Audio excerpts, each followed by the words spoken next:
Orin Davis, welcome to the Human Capital Innovations Podcast. Thank you. Great to be here. Yeah, it's great to have you back, my friend. This is the third time you've been on the podcast, isn't it?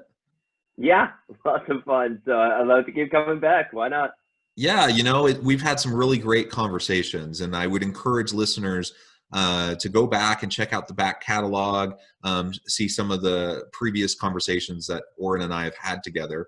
Today, we're going to really, I suppose, build on and continue along the same vein as some of our previous conversations, this time focusing more specifically on creativity in the workplace, including the elements of fostering a culture that allows for creativity, managing that creativity, building creative teams, the role of diversity in creativity, and the connection between empathy and creativity. I think all of those are really important interrelated components, and we'll have a chance to explore those together today. As we get started, I just wanted to share Orin's bio with everybody, and for anyone who hasn't caught maybe our previous conversations.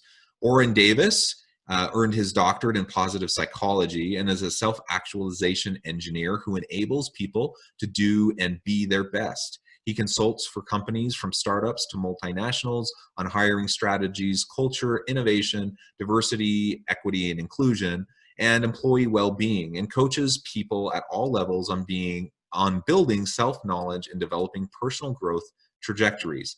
As the principal investigator of the Quality of Life Laboratory, he conducts research on flow, creativity, hypnosis, and mentoring. Dr. Davis also serves as a professor of creativity, entrepreneurship, business, and psychology, and gives workshops and lectures globally about human capital, creativity, and innovation, and positive psychology. He is a startup advisor who helps early stage companies enhance their value propositions, pitches, culture, and human capital, and writes and speaks avidly about human capital, creativity, and innovation, and positive psychology. Again, great to have you back, Orin. Anything else you would like to share with listeners by way of background, personal context, anything like that? I think you covered it all. I mean, those who want to check out my website, www.qllab.org, generally gives you an idea of what we're working on these days.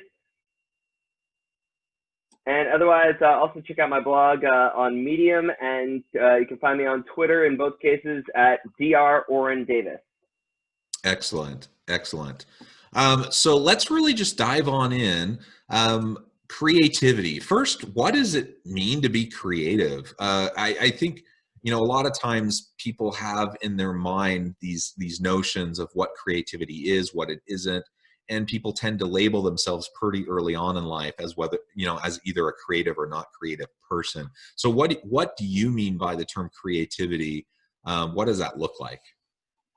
So the funny thing is, we creativity researchers actually do a lot of debating about the nature of creativity, how we know whether something is creative.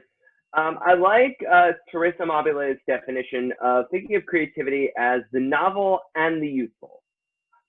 So we think of creativity as a combination of, let's say, divergent thinking and then convergent thinking. So we diverge out, we develop the novel, but then we have to converge and make the useful. And this goes along with some of the work on the creative problem-solving method that you see out of the folks at Buffalo State, folks at IDEO and other places sort of sausage that and called it design thinking, but really the origin of this is creative problem-solving.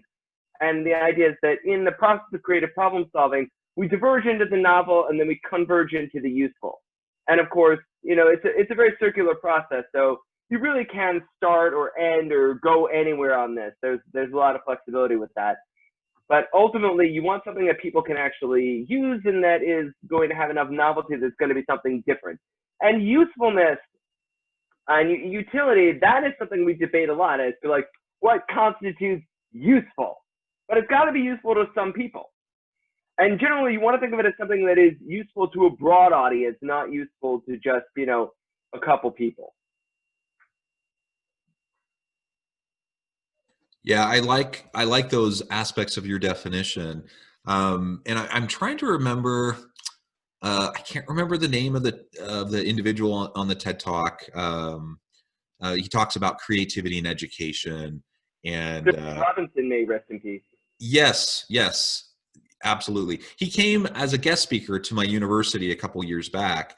And you know, he shared a lot of the same types of ideas he shared in TED Talks and other speeches. But it was really powerful within an educational context to be thinking about creativity, the way he was conveying it. And one of the things that struck me in the way he approached it was just this idea that, you know, we're born creative creatures. We're born creators and innovators, and you know, much of society and the way education is set up is it kind of beats that out of us, and so we have to find ways to kind of reconnect with our creative side. And also he framed it in terms of how creativity isn't necessarily being that musician or that artist, you know, these kind of classical forms of creativity that we often, you know, first think of, but the utility piece, like you just mentioned, is such a huge piece. The finding connections and the ability to synergize, and synthesize information, that also brings forth a different form of creativity. And you know, those types of conversations really help me to reframe my own thinking about me as a creative individual. I don't think of myself necessarily as a classically creative person, but when I think about those elements, you know, I realize, yeah, there actually are quite a few things that I do that are probably considered quite creative. And I think it's important for all of us to be able to break down those barriers of understanding and those labels, so that we don't box ourselves in and perhaps limit our abilities and capacities to really make a difference in the world. Absolutely. Although, you know, I have to ask, like, what do you mean by classically creative? Like, when you say you're not classically creative, and I hear people tell me, you know, all the time that they're not creative people, what do you mean by that? I think I guess I mean the stereotypical creativity. You know, people who are artists, who are musicians, poets. You know, that kind of stuff. I think that's what first comes to my mind when I think about creativity. You know, I'm much more of an analytical type of person, and so I just, you know, I don't necessarily always think of that first and foremost as a creative element, but it certainly can be, right? Well, does that mean Einstein wasn't creative because Einstein wasn't an artist? Well, I mean, that's an absolutely great point, and it's a silly notion, right? It's far too constricting of a definition to say that, you know, you have to be an artist or a poet or something like that. But I Okay, part think, of where it comes from is actually, you know, to your point about what Sir Ken Robinson was saying, one of the reasons why we only think of artists as creative is because in school, one of the only courses where we're actually encouraged to be creative is art class. If we take art, if we take music, how many of you, you know, were encouraged, how many people are encouraged to be creative in chemistry class? I mean, especially when you realize that if you're the wrong kind of creative in chemistry class, things go boom. And I have made things go boom in chemistry lab, so that is not good. That actually, I was not being so creative. I just heated something too quickly and it went boom. But this is why you wear your safety equipment. Let me tell you. yeah. But anyway, like, are we encouraged to be creative in math class? Are we encouraged to be creative in our history classes? Generally not. Yeah, you're absolutely right, and so I think that's what he talks about in terms of that creativity being beat out of you, right? That you just start to get labeled early in life. For me, I remember from my earliest days, like first, second grade, I remember people telling me, "You're really good at math. You should do something related to math or become an architect or something like that." Those were the messages I heard over and over and over and over again. Even though I do like music, I do like art. I just don't necessarily think of myself as a particularly talented artistic person. And as time went on, you know, I did end up doing stuff that's heavily quantitative. I do a lot of research. I do a lot of statistics. But you know, like you, I'm an interdisciplinary kind of guy, social sciences, business, and there is a lot of connectivity between all the different elements of my life, and that has borne out creativity. and innovation. And I think about it, and it's a pity, how I was labeled so early in my life, and how I lived so much of my life thinking of myself as not a creative person. I guess that's one of the core messages I think is really important for us to get across. Because if you're not thinking of yourself as a creative person, chances are you're not doing some of those things that anyone can do to foster greater levels of creativity.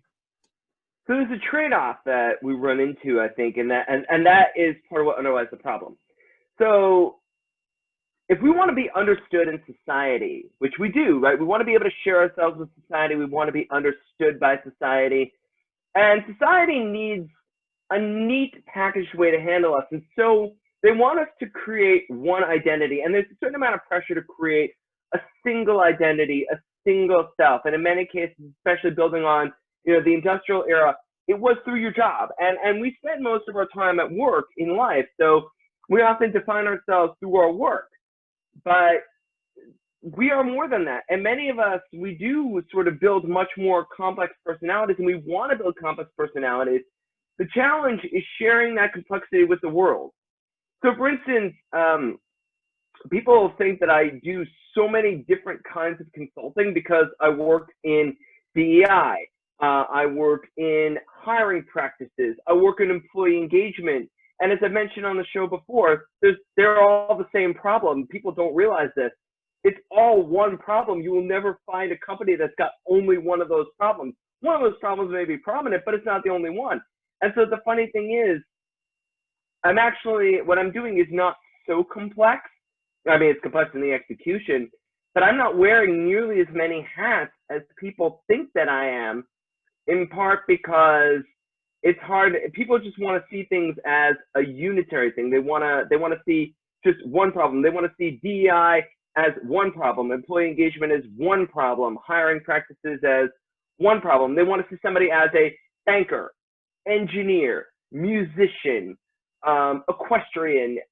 It doesn't really, they want to be able to create these pigeonholes and boxes because it keeps it easier to organize. So people want to call me just a DEI consultant, or they want to just call me a hiring specialist. But to look at what I really am, that's complicated. That takes a few minutes to talk about. Who wants to take that time to go talk to me about the details and the nuance, especially when people want a solution right now. We're thinking very short term. We want instant gratification. I want to be able to label you like that, which incidentally is also what's underlying some of the crazy identity politics that we're seeing now. That I am my ethnicity, or I am my gender, or I am my sex, or I am, my geographic location, or I am my socioeconomic status. And so it's not to say that I'm not those things, but they're not the whole of my identity. And even, within those things, we're not a monolith. Yeah, we're far more complex than that. And that comes back to our creative profile as well. I absolutely agree. So as leaders, I think one of the things that we need to try to do is help break down those mental barriers and roadblocks around how people conceive of creativity and innovation, because we all want innovative organizations. We all want innovative cultures. So we need to help our people to recognize and think of themselves as creative beings, as innovative beings. And then there are all sorts of things that you can do just in terms of daily practice, the types of behaviors and activities you can engage in on a consistent basis that will help to enhance and promote greater levels of creativity and innovation. So let's talk a little bit more about... I'm actually going to push back on that. Many companies do not want creativity and innovation. They do not. They would like to give lip service to that idea, but they don't. Well, that's a good point. That's a good point. Companies, you're absolutely right. Companies say they want creativity and innovation. The market demands creativity and innovation, but organizations are set up to maintain the status quo. That's like the function of bureaucracy, right? And so a lot of times when people are creative, when they do push the envelope, then a lot of times they get sanctioned for that. They get pushed back. They get hurt in their career in some way. And so I guess I'm taking as an assumption, which is probably not a good assumption, but I'm taking as an assumption for a starting point of this conversation that we have leaders, or you are, listeners, you are a leader who truly values creativity and innovation, not just to give lip service to it, but like you're actually trying to promote that within your organization. And if that's the case, then where do we go from there? What are some of the ways we can start to really create that dynamic kind of a culture within our organization? Well, back up for a second there. There are plenty of leaders that want it, but they're disincentivized to do it because often they're dealing with a lot of stakeholders, boards, shareholders that all want short-term returns. Well, short-term returns require consistency. Also, being creative requires risk. More importantly, being creative requires failure. Nobody puts out good creative work without failure. And most companies, just imagine this, that I tell you that if you want your company to be innovative and creative, you're going to have to invest at least $5 million in extensive projects, at least 4 of which are going to fail, 1 of which will be successful. How many companies are going to be willing to do that? Now I'm gonna make that a little bit more realistic. I want you to invest $1 million in 20 different projects. Each project gets $1 million. 19 of those projects are going to be colossal failures, and they're going to look bad, and they're going to be demoralizing. One of those is probably going to be a decent success, not a spectacular one, a decent one. Now I'm going to upgrade this a little bit more. I'm going to say you need to invest in 50 projects, each of which costs $1 million. Most of them, at least 40 of them, are going to be colossal failures. You are going to lose $40 million on those projects. Of the remaining 10, maybe 5 of them will not be failures. They're not going to be so hot. They're not really going to be failures. Of the remaining 5 that are, not failures and are not great, and are not great, probably about 4 of them will be okay. You might get back some ROI. Your $1 million may become a few more $1 million, but it's not really going to happen. And one of those is going to be spectacular. Now you realize that it's going to cost you $50 million, not $5 million, but $50 million to get something spectacular. You're going to have to invest in 50 projects. Everybody's like, well, we should do some prototyping, all that stuff, but you really don't know where it's going to go. And nobody wants to invest in failures. And because of that, especially, you don't know what's going to succeed. And mostly what we want guarantees when we do this. And so what we invest in is incremental innovation. But incremental innovation doesn't take us that far. And it's not actually worth that much money. It is over time, I suppose, but the amount that we invest to make an incremental innovation is not going to be worth much, in the grand scheme. And so what you're really looking for, everybody wants this breakthrough innovation. Let me tell you, breakthrough innovation probably requires 40 failures, 5 so-so results, 4 decent results, and 1 good one. And that's if you're lucky. If you're not, it's going to be about 90 failures and so on. And really, you're going to maybe 1 in 100. And that's going to be normal. And when you think about this as, 1% success rate in breakthrough innovation, people keep talking about ways to get through this. You're going to have to go through a lot of failures, and nobody wants to. Yeah. So I guess for me, then it comes back to reframing the problem. And if we're looking at these as failures, that's a huge part of the problem, right from the get-go. Oh, yeah. Right? Because if it's a failure, then we're risk averse. We don't want to waste money, blah, blah, blah. But it's not failure. You're learning as you're going through these incremental processes of failing fast, falling forward, figuring out what works, what doesn't work. And yes, maybe 99% of what you do isn't going to be some huge success. But if you reframe the process as a learning environment, where what you learn now may not even lead to the success of this particular 1 in 100 initiative, but those learnings can lead to successes and innovations and creativity in other areas that you haven't even thought of yet, that can drive new pathways for the organization, right? And so, it's just so important that we get out of these restricted mindsets in terms of what creativity is, what innovation is, what success is, and what failure is. Because if we're defining all of these outcomes that don't lead to some grand, transformative, disruptive, innovative success, if we're defining all of those as failures, then of course an organization's not going to end up doing that. So I suppose what the question then is, well, what do we do to help change that narrative? And how do we help board members to see that? How do we help other organizational leaders to understand that so we can invest in the innovation like we need to? Ironically, you're right on the money, and that is multi-entendre intended.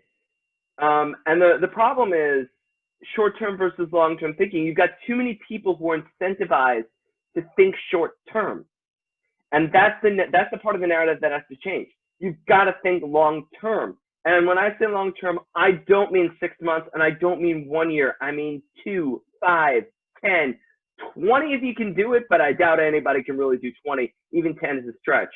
But 2 to 5 years down the line is where you got to be thinking about this. Not 2 months, 3 months, 6 months. And when people are looking at quarterly earnings reports and saying like, oh, we invested in this and we want to see a return on it in the next quarter, not a chance. Yeah.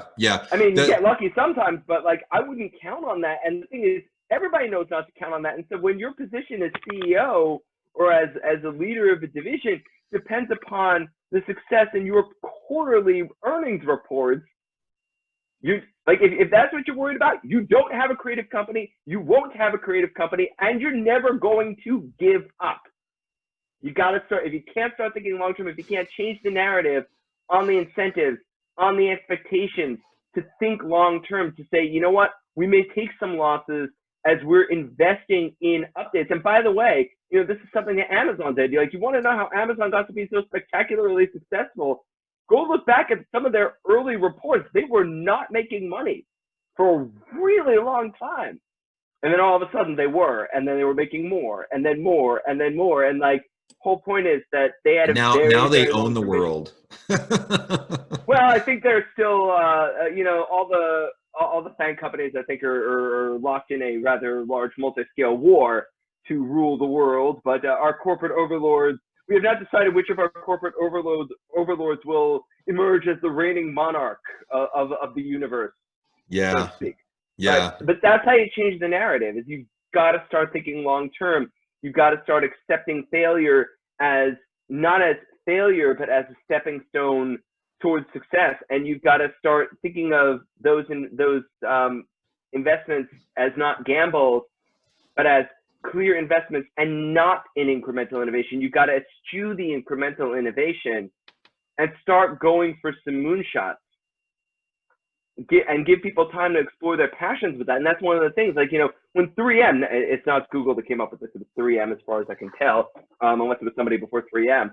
But this idea of a percentage of your work time being allowed to explore your passions, that's something that every company should be doing if they want to start innovating.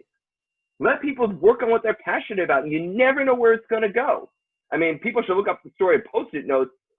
Or even more interesting, and to me, this is the most interesting one, the story of green fluorescent protein, which, by the way, led to so many innovations in the field of biology. What's funny is, how did we come up with it? Some geek was interested in why jellyfish glow in the dark. Wasn't thinking about the rest of it. Just wanted to know why jellyfish glow in the dark. Figured out why jellyfish glow in the dark, and then somebody figured out that you could take that protein and attach it to a whole bunch of other things, and all of a sudden you can track how human body processes will suddenly start to glow in the dark. You can start basically using this as the cellular equivalent of a highlighter, and bang! Suddenly you can track all sorts of things you never thought about tracking before, and that has led to amazing innovations, all because somebody was interested in jellyfish. Yeah, and so getting out of the short-term thinking trap, which that is so difficult, particularly in our U.S. Society and culture. Like, we're just such short-term oriented people, generally speaking. So we need to get out of that trap. Well, Orin, we're at the top of the hour. I know you have a hard stop and you need to get going to your next thing. I really appreciate you taking the time today. Just really quick before we close, if you could just remind listeners how they can get connected with you again, and then we'll sign off. Sure, absolutely. Folks can check out my website, www.qllab.org, qllab.org. And you can find me on both Twitter and Medium as DRORINDAVIS, Dr. Orin Davis. Do tweet occasionally, post blog posts on occasion, mostly about processes, hiring processes, diversity, sometimes creativity, and sometimes some potpourri on positive psychology. Excellent. Well, I encourage listeners to reach out, get connected with Orin. Orin, as always, it's a pleasure talking with you. These are always fun conversations. And I hope everyone can stay healthy and safe, find meaning and purpose at work each and every day. And I hope you all have a great week. Thanks, John.